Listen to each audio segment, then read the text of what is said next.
Hello, my name's Corey Rogers. I work for the Pacific Northwest Carpenters Institute. My job here is to teach carpenters how to be better carpenters. In this video, you're going to see what our apprentices go through in 4 days building a elevated deck with concrete stairs going down from it. Here are the two-dimensional drawings that the apprentices are given to at the beginning of day one. They are to interpret these plans to come up with the dimensions and size and locations for their project. After the apprentices have reviewed the drawings, they start with column forms. This column form is what it's going to be to support your concrete elevated deck. Around your column form is these 2x4 lacing. It's also called a yoke. This lacing is what helps give strength to your column form. After you install your yokes, you install these vertical 2x4s, also called cabin ties. Very common at the corner of walls and these columns.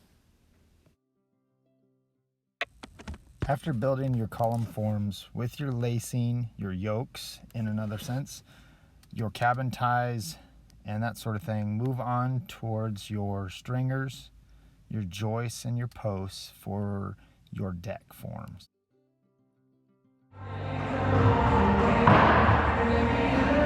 6 foot 10 inches? Is that how long it is? I do it in inches normally, so it's 81 3/4. 81 3/4? I've always been in my head needing feet inches. Why? It's just it's in my head trying to visualize how big things are. When it's just inches, I can't visualize how big it is. I gotta sit there and try to do the math, where I'm so accustomed to doing feet inches. 6 feet, I have an idea what that is. But when I say 72, I really gotta think about, well, how big is that? I guess it's useful to me because in interior, I don't have to think about how big it is. That's just the cut I need, and so it's not as easy to mix up the cut numbers. I've got guys on my job site that tell me all different types of ways. What's that? One guy will say 6 foot 5 inches, the other guy will say 84 inches, the other guy will give you the exact 16th. Yeah. So, I don't know what I'm used to, because I get it all. Well, that's probably not a bad thing. Make sure your deck plywood is level and to the correct elevation before moving on. If not, you cannot sell it and it will need to be ripped out.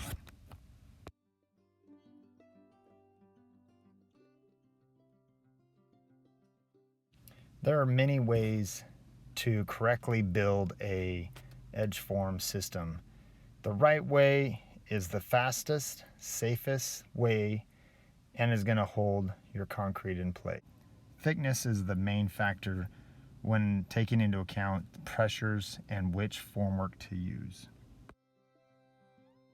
According to my calculations, I need to figure this out right here. So we started at 34 here, 34.2 angle, and we established already, we found out that that's 9 inches, 5/8, right? So then I just gotta find, actually no, that's the height, that's what I need to know. And then I'm gonna touch it right where that goes here, and then build this down, correct? This is not one solid piece. So there's nothing here. This is all concrete here. All concrete. The concrete steps down right there. Okay. This is what we call a monolithic pour from column to deck. Looking down inside it, that chamfer gives it a rounded edge, eliminating those sharp, spalled out, sharp corners. After installing your form at the bottom of your soffit, some journeymen, just like here, lay their soffit on and mark it. Sometimes it's correct, but most of the time they have to recut, If doing the calculations has been done ahead of time, more accuracy can take it into account, like this group does here.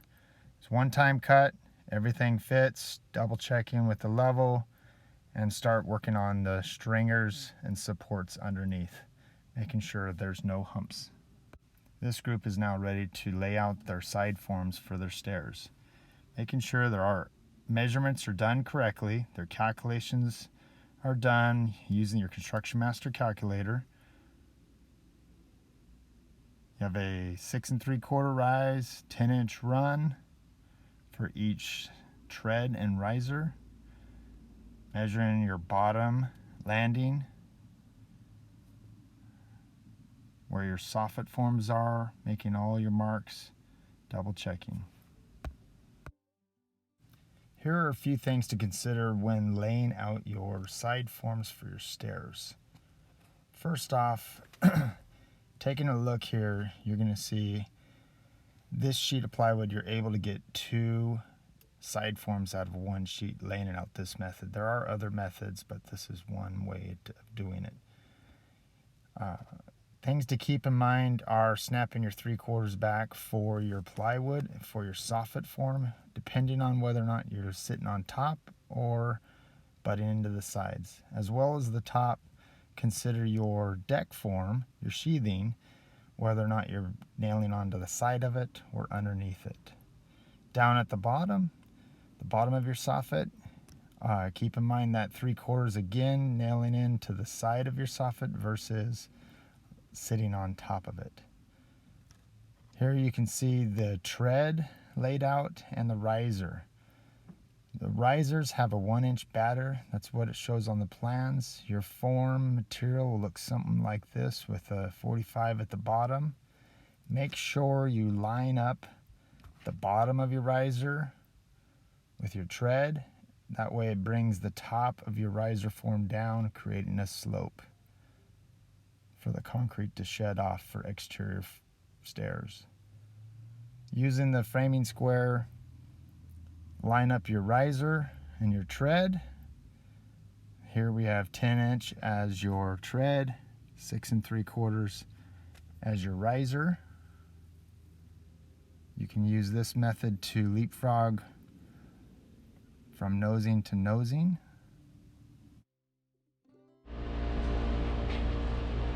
Here's another way of doing it. You got, just like the plans call for,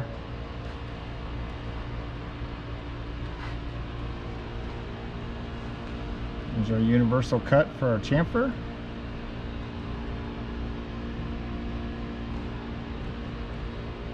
These forms are square, and then coming down this way is going to be our stairs. Every single one has a batter to it, a 1-inch batter. The plans are kind of deceiving. You think this whole top landing is square and every step after that has a batter, but when you're looking at an elevation view, it looks like this one's square, but out in the middle it's at a batter. So every riser should have a batter. Top risers should look something like this.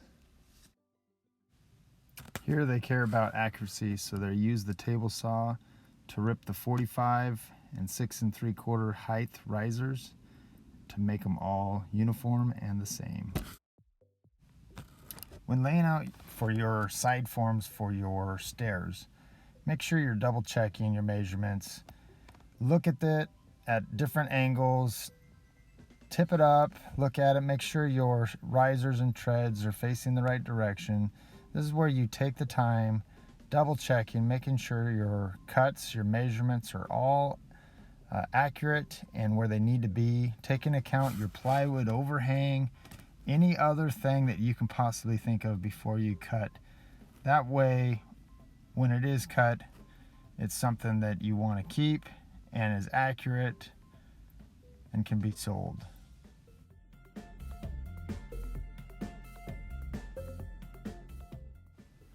Here they took into account the 3/4 on the side of the soffit, so making sure that 3/4 was there that gave them a place to nail, just like they're doing right now, nailing on the sides of the soffit, sitting on top of the 2x4 stringers.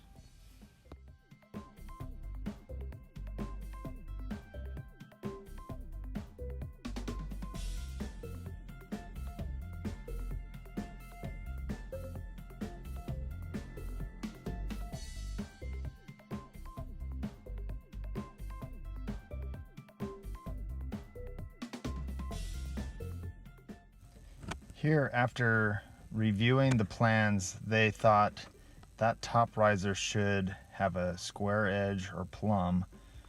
Even though in reality that top riser should be battered, it's deceiving, so they decided they were going to put a plumb riser at the top and every other one battered. Even though the huddle screen shows that, in real life, in reality, all risers should be the same, whether they're battered or not.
Once all of your riser forms are installed, if you have a width greater than 4 feet, you got to consider a center brace like it is here.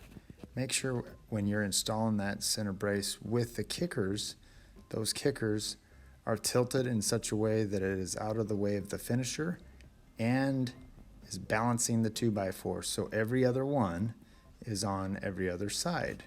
That way that center brace does not roll when pressure is pressed against it. When the apprentices complete their advanced concrete course, with the knowledge that they've learned from that class, they can build projects similar to this one. With the knowledge that you've learned from these apprentices, go out and be creative.